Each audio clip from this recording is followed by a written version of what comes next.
Al pie del Ávila majestuoso, a 920 metros sobre el nivel del mar, en un valle de verde geografía que se abre de este a oeste, surge Caracas, la capital de Venezuela.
And now, our feature presentation.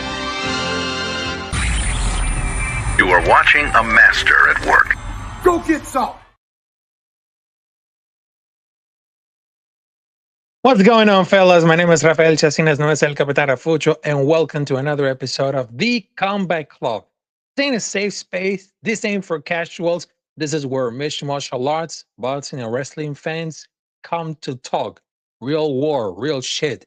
Because this is a podcast built for warriors and fight nerds, event previews, post-fight breakdowns, weekend fight cards, trending matchups, news, rumors, the hot topics, which is the hot beef, street interviews, and of course, hosted by myself, Rafael Chacinas, no es el Capitán Rafucho, because during for all those days, because we're just planning to do a special episode with my co-host, Ayusini, but right now it seems like they've been bugging problems, but yeah, it's kind of like the internet had really clicked it away, but don't worry about that, fellas, because right now I'm just gonna to resolve those problems coming up there for the Combat Club. So hopefully next week, or probably this Sunday, we're gonna breaking down the UFC 326, the review with my co-host, I seen it. So I just wanted to tell you, make sure to subscribe to my co-host, I seen it. And of course, make sure to subscribe to my YouTube channel, which is Capitán Rafucho. And of course, you can follow me on different social media as known as Instagram, TikTok, Kick, and Twitch at Capitán Rafucho 93. And if you want to help and support the stream, you can make a donation by Cash App, Venmo, or PayPal. All financial help is welcome. Now, how you feeling this Saturday morning? Because I know they're really woke up right now. So wake the fuck up because it's fight day. It's fight day. And of course, give it the props right now, Bruce Beffer. It's time! It's time to break down the UFC 326. It's going to be a banger. I'm going to tell you it's going to be a banger right now. So you won't believe because it's going to be from the beginning to the end a series of bangers. So right now we're going to do the for the UFC 326 in Las Vegas, Nevada. Now, first and foremost, we're going to take it down for the main card because I know it's going to be something like that. A main card we got for the middleweight, Gregory Rodriguez versus Bruno Ferreira. For striking, Rodriguez has very, how to explain this, very robotic boxing. Sometimes it's very slow, other times it look very stiff, but he doesn't need to load up to land heavy. He just hit like a truck naturally, and that's pretty cool to see. I guess so. And Ferreira is more traditional with his heavy punches, so I give it a lot of props for that. He loads out his swings. He had a speed advantage here. I expect Ferreira speed, but also had to be on the back foot to enter the fight. So we got a fascinating rematch coming up there. And for the wrestling and grappling, Rodriguez's background is all about wrestling because you know why? He's an 8 times national Brazilian Jiu-Jitsu champ, and he was training for the Olympics in wrestling. So obviously, he has a background in wrestling, but we never see it at the UFC. We never see that. And I hope this is going to be this weekend as the path of least resistance. If the RoboCop, which is the Gregory Rodriguez, can drag this fight for the second round, his chance they're gonna blow up the way to win skyrocket. And I would expect the Ferreira slow down and get more sloppy at that second and potentially third round. Just gotta be something like that, but but holy shit, they're gonna be really expected about it because Rodriguez coming off of the fight, win back to back to back to back wins against Hermanson and Kopylov. Those are really decent wins in one record. One thing that's always had to do with Rodriguez is not channel this to danger. He's more willing to walk it down his opponent earlier, whatever strikes he needs to in order to land punches, and that's something that he probably never fits. But the other way, Ferreira is a very simple person to write about it. He's historically a first-round finisher, but there have been moments which he went to round number 2 and 3, and for the reason, okay.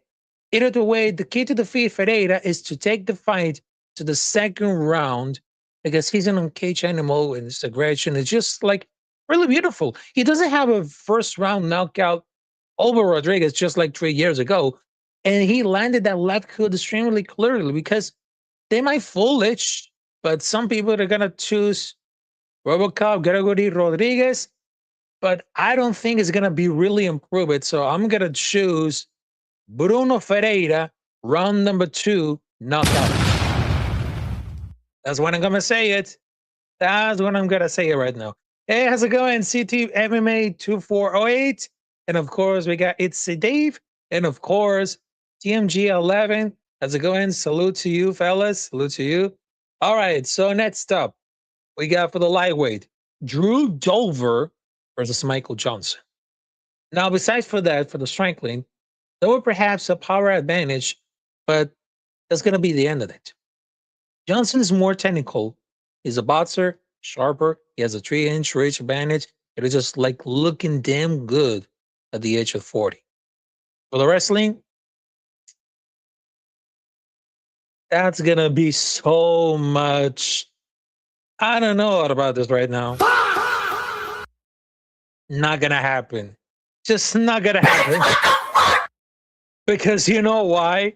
Between for the wrestling, I don't think it's going to be so much wrestling because maybe a few takedown attempts for Dover, but that's going to be about it.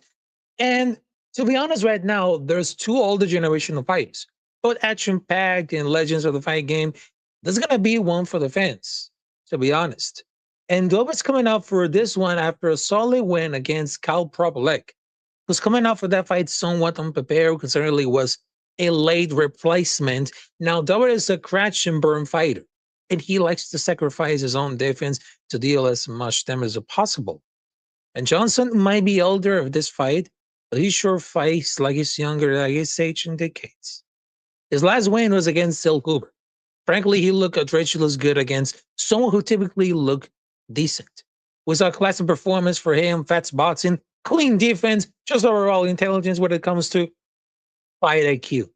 This is management and timing. And to add the really mentioned speed advantage, he has a 3.5-inch rate advantage over Dolber. And that's going to help Johnson land into the jabs in the distance with a combination of the setup for the jab, just like this. Pretty visual, huh? I'm very sure he's facing Dolber, but it's almost written in the law. If someone faced Dolber, they will be expected to at least hurt once or twice during that fight. So my point's going to be my choice, Michael Johnson by round number 2. Well, it's not going to clearly the sound, so I don't think it for the flow sheet right now. There you go right now. There you go right now. Michael Johnson, round number 2, knockout. All right, so ladies and gentlemen, we got for another one. Just like say what are my homies right now. What are my homies? DJ Khaled. Say one. Another one. Yes, it is another one. All right, so right now we got for another fight coming up there. It is for the bantamweight. Rob Font versus Raul Rosas Jr., as known as the kid of Now, between for striking, Font is vastly superior on the feet compared to Rosas Jr. It is not going to be a fair comparison because this is not that. Rosas Jr. can strike because he can, but he's 90% a wrestler. And for the striking, wrestling, and grappling, it's going to be really interesting. And they're trying to summarize what's going to happen right now. I don't think that Rosas Jr., as known as Chiwiwi, we have too much of the easy time keeping it down. And if heavily offensive out the first round, that only helps Font more because there's going to be a lot of output over at the second and third round. Should be sort to let's take down Fred for Rosas Jr. and throw more striking opportunities for Font. Because this is going to be like a kick all hornets nets here. Because Font is coming up for a tough decision loss by David Martin. For the most part, it was somewhat competitive, which Martinez has went to the top of the things, was winning at the fight. All right. Now he's primarily a boxer. He's one of the better boxers in that division. And the fight remains standing. He should be freeze through Rosas Jr. very effectively, but a lot of resistance outside of perhaps or as per shots for the one-dimensional fighter. But between for Rosas, Raul Rosas Jr., he's very spectacular. He may have a fantastic record. He may be a young talent, but that style, it's not a great fit for the UFC. And of course, for mixed martial arts. And that level of the competition that he faces, like, considerably bad, but somehow very competitive for a 21-year-old. I mean, now the stats is real to see someone have less than 2.0 strikes landed per minute, more than 4 landed per fight. It's a backwards. So what's it going to do with Raul Rosas is going to do this fight? Wrestle, take down. It's one for the menu for the Chiwiwi. So that's definitely going to be intriguing on me. So I'm sorry, Raul Rosas Jr., but I know you being like very young, very hungry because you want to take all of it down for the division. But I'm afraid I'm going to choose Rob Font by decision. I mean, it's not that really personal, but I choose Rob Font by decision because it's look very experiment at all. Because I respect he has a bright future, but I don't feel that he can pull the trigger off effectively because Rob Font, he's 38 years old. He may not have the cardio or let the strength continuously because absolutely he's extremely one-dimensional fighter. It is boxing clearly really enough. I just wanted to tell you. Just like a simple choice coming up there. All right, so ladies and gentlemen, we got for the another coming out there for the UFC 326. Another one. We got for the co-main event between Renier Dividier versus Caio Borralho. Now, between for this fight, I suppose it's gonna be like something equal, right? Because Borralho is just like a decent striker, but Renier Dividier has those very tricky knees under the middle, which is mental rubber with Taker, and it should be as effective against Borralho because he provides Borralho that doesn't yield that knee for opening takedown opportunity. And for the wrestling and grappling, this is going to be an interesting fight between wrestling versus submissions. Now, this is going to be C to play now. Either Borralho gets the fight to the ground to controls Renato Dividier, or is going to eventually take it down to find the submission because he's very, very, very dangerous underground. And he was a former one championship wrestler. I just wanted to tell you, you can never miss with Renier Dividier. Because I understand that Caio Borralho is coming up for a tough loss against Imabu back in Paris, back in 2025. But he's looking very dangerous in the division full of dangerous fighters. And there's one thing that stands out for me as his fight IQ. I know he's an intelligent fighter. He studied tapes daily and all show when he fights. The only reason why he fell behind, he fought Imabu because Imabu just like a sniper when it comes to striking at range, the highest range. And Renier Dividier is more like complicated. But there is like in the moments of this career, he looked completely likely, but until he doesn't and somehow gets away. He might be a good, solid grappler, but outside, they're not just done quite enough. How good is that? I expect the knees to the middle to be the main thing where they used to fights coming up there in order to take it down for the order, for the knee, for the land. The opponent has to be close enough to get hit by the knee. And by the time for that range, Borralho has already looking for that takedown. And I do think that there's a slight chance to win the fight if he can smash the body of Borralho and slow him down against for the aggression coming up there. But I just wanted to tell you between for like all these tops coming out there. So I just got, listen very well, and I'm sorry Renee's already here.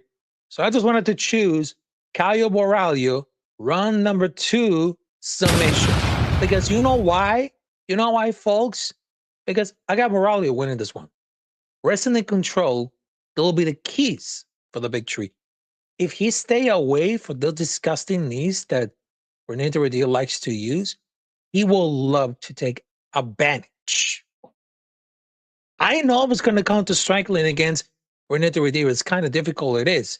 But Borralho should be engaged on the clinch if he's sure to take the takedown. If the grip is not there, then he should retreat and recalculate. Otherwise, go for those knees and deal significant damage. I'm going to say that about it. I just wanted to say because nobody else is going to happen sometimes right now. All right, so ladies and gentlemen, right now we got the moment that you've been waiting for. So hit him up, Bruce Bedford. It's time! It's time to break it down, the fight between Max Holloway versus Charles Oliveira for the baddest motherfucking title. Now, this one is going to be really, really interesting.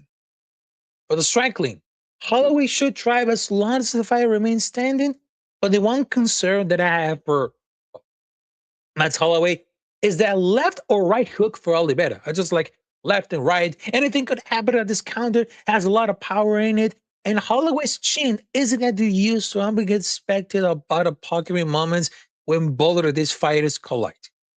And for the wrestling and grappling, well, this is going to be a very interesting one because Oliveira should hold the cards once the fight hits the ground. But I don't think it's just with the will, because it will be surprising if it does sustain what Oliveira can control Holloway. And maybe there's going to be like a few takedowns for Oliveira, so I'm going to be like really sure about for the control time. Now, this one is going to be for the BMF title. This is how far we decided because this is going to be like a pay-per-view event with no real title. This is going to be really fun. And of course, for the first time, they're going to be some of those fights on CBS and Paramount Plus. So for the preliminaries from 8 to 9 p.m., is going to be show up at CBS, and part of the main event is going to be from 9 to 10 p.m. on CBS. So you might check it on it. You might check it on it. But Holloway at lightweight is going to be as fascinating as Pyramid, because initially he was unable to really mold properly at 150. But after winning against Gage and Poirier at lightweight, you had to give a lot of props. He looks great at 155. Now, when it comes to fighting Oliveira, we all know that Holloway is going to be like easing it off with Oliveira on the feet, and Oliveira trying to just like not assistance, but his chin is just like very bad. And I think over for the last fight, we've been seeing Charles Oliveira a lack of defense, lack of power. We've been seeing lacking for everyone. And I just wanted to tell you, it's not going to be really working now. It's very frustrating, because I understand that I'm a fan of Charles Oliveira, because Oliveira has moments of greatness a few years ago.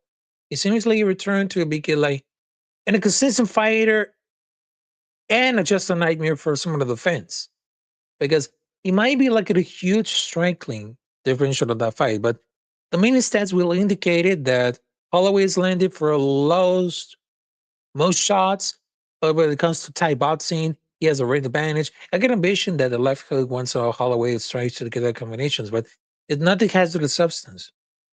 But I just really expect it, because Holloway is going to be very educated on the feet to fall for anything too obvious for Oliveira. Now, we train for the wrestling, takedowns, grappling, submission, offense.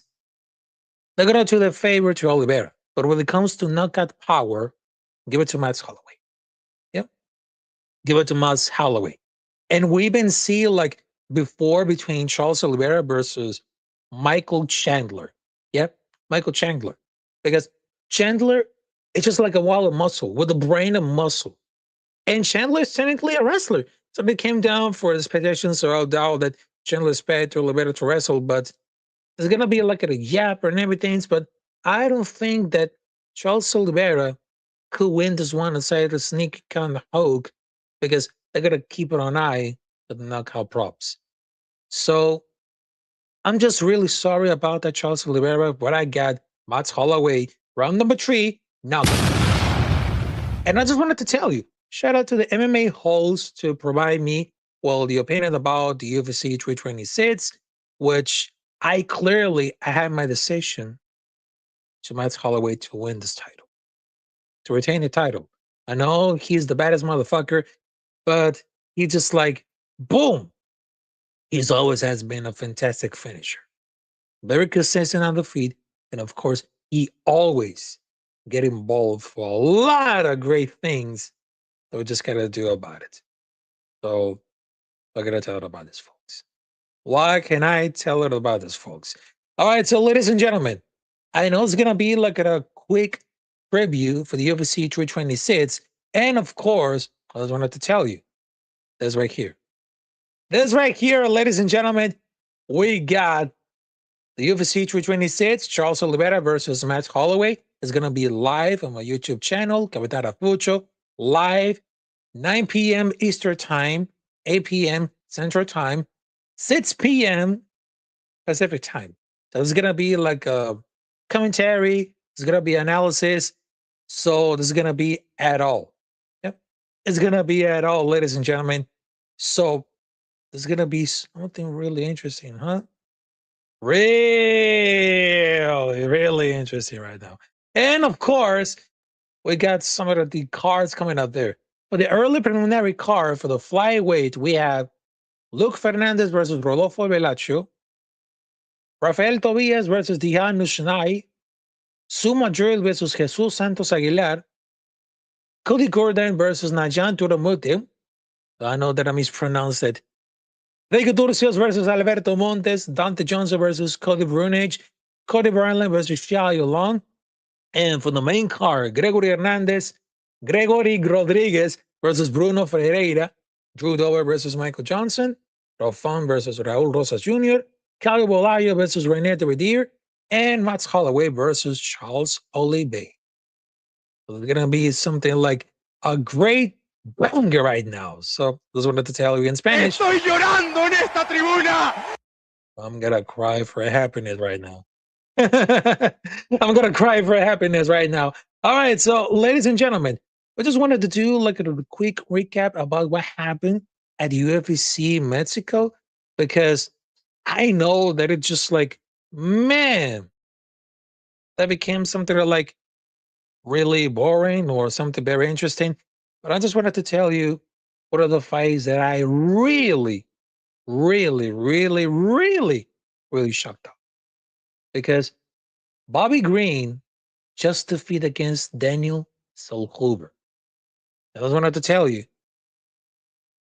Got finished by Green in 2026? Check.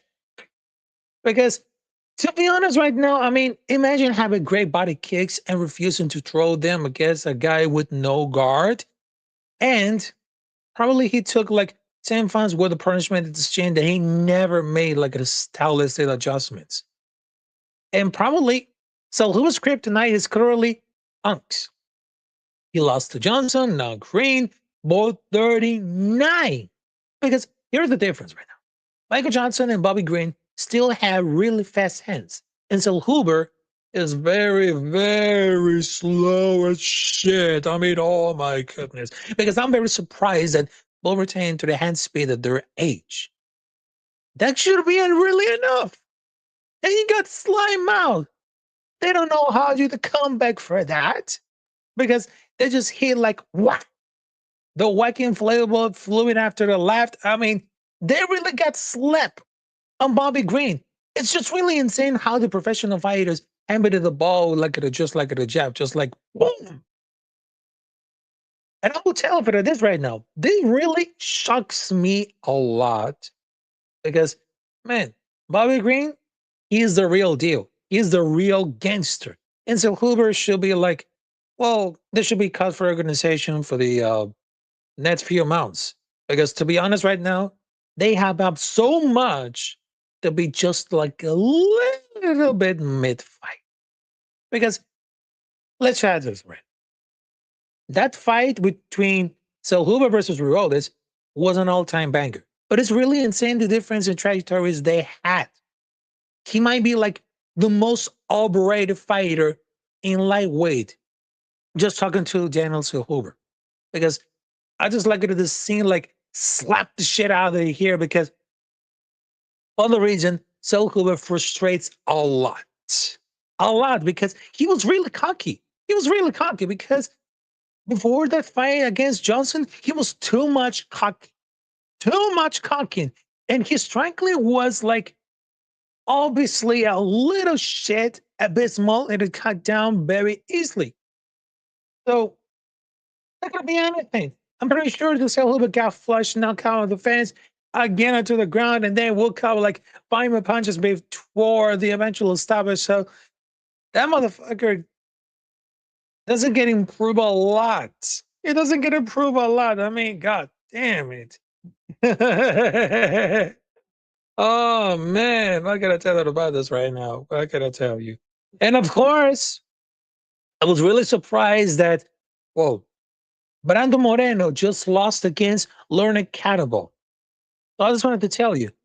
Turns out that the game plan of getting the shin between until Cannibal Gaseous doesn't work for anybody. And there's a real sign that Moreno's no longer having it. That guy like to scrap or have too much of the best years. Part of this title tends to be electric.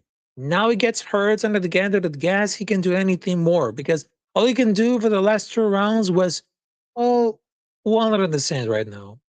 It's just like really weird. There. Really weird. I mean, man, Pantoja, Cape, Taira, Roya, Riguchi, Leonard Moreno, it's just like a solid 9 up for the top 8 at this division. You really think that UFC want to kill that division? No, I don't think so. Because Leonard Cannibal, he was completely boxer. He wasn't watched for something. That was just like a more or less an overhand right. But They just really to knock it in. I know he lost that fight, but he was taking it like very, very confident.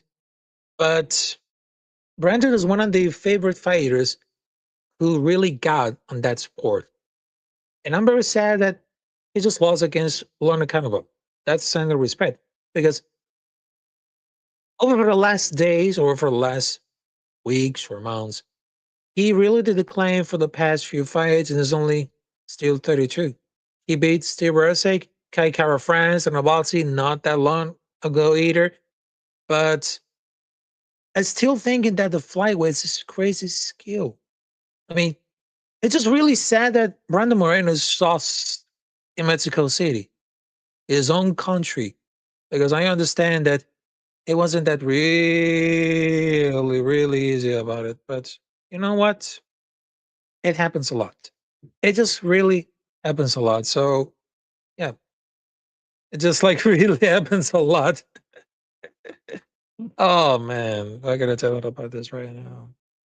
All right, so ladies and gentlemen, I just wanted to tell you that over for the next minutes before I leave right now, because I understand that it could be like maybe something very interesting right now, but I just wanted to tell you just one thing. Just one thing that I just wanted to hold it out right now. So I know for the UFC 326 is gonna be in Las Vegas, but also it's gonna be the same week they're gonna announce who's gonna main event at the UFC at the White House on summer.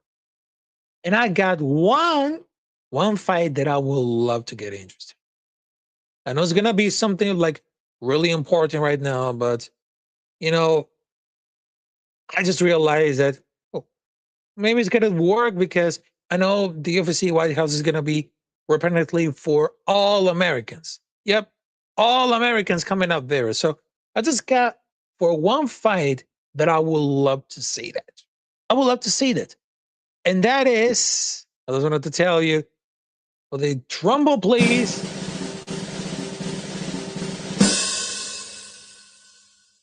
Paul Nicole versus Colby Covington. Now I'm gonna break it down for you because that might be one of the best interesting. So probably it's gonna be most hated potential matchups, filled by public callouts, rumors, but the rivalry has skated too fast.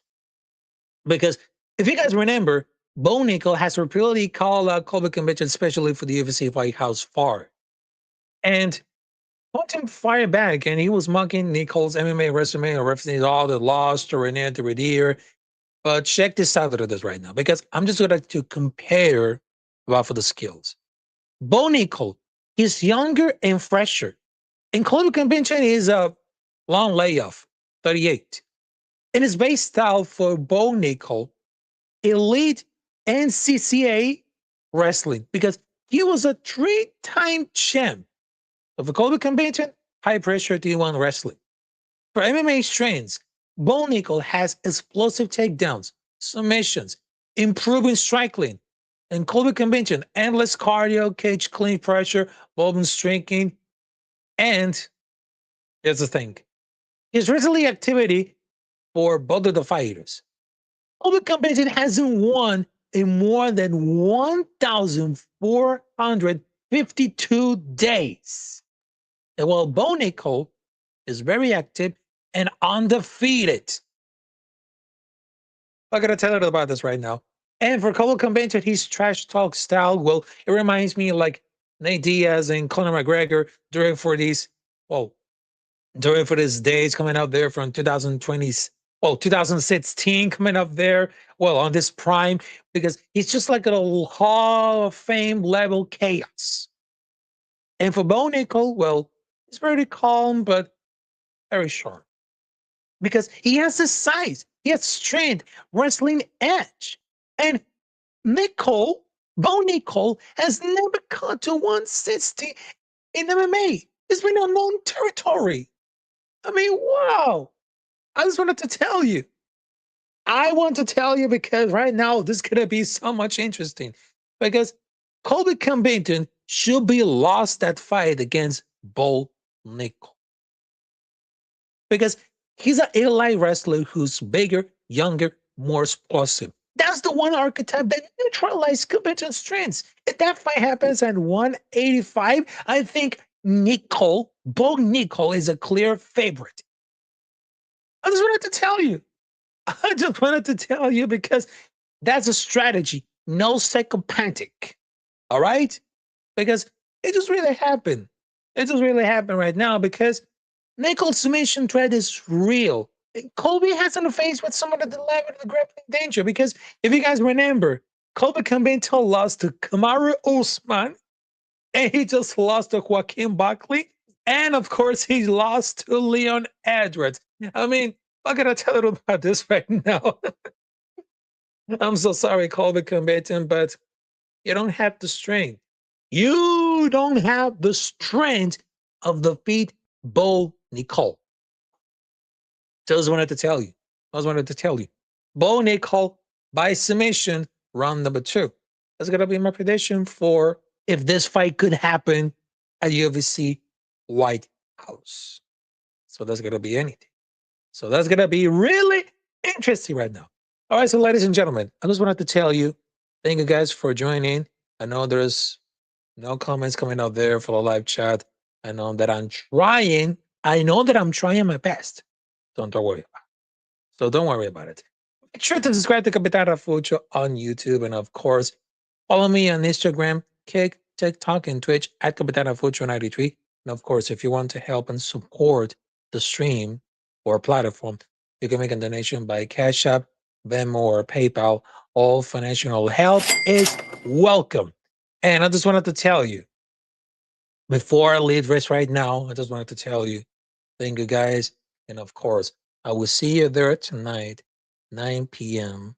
Eastern Time, with the fight commentary and reactions of UFC 326 between Charles Oliveira versus Max Holloway. I just wanted to tell you, have a great Saturday. And of course, it is fight weekend. And like I said before, well, some of the live streams coming out there, just like Gustavo Cerati says. Gracias totales. Thank you guys. And of course, I will see you there tonight, 9 p.m. And this is another episode of the Combat Club. In this club, we're born to fight anytime, anywhere, anyone. If you're soft, this ain't your lane. If you love violence with rules, strategy, discipline, and respect, welcome home. Now, we out of here. Bye-bye. Adios.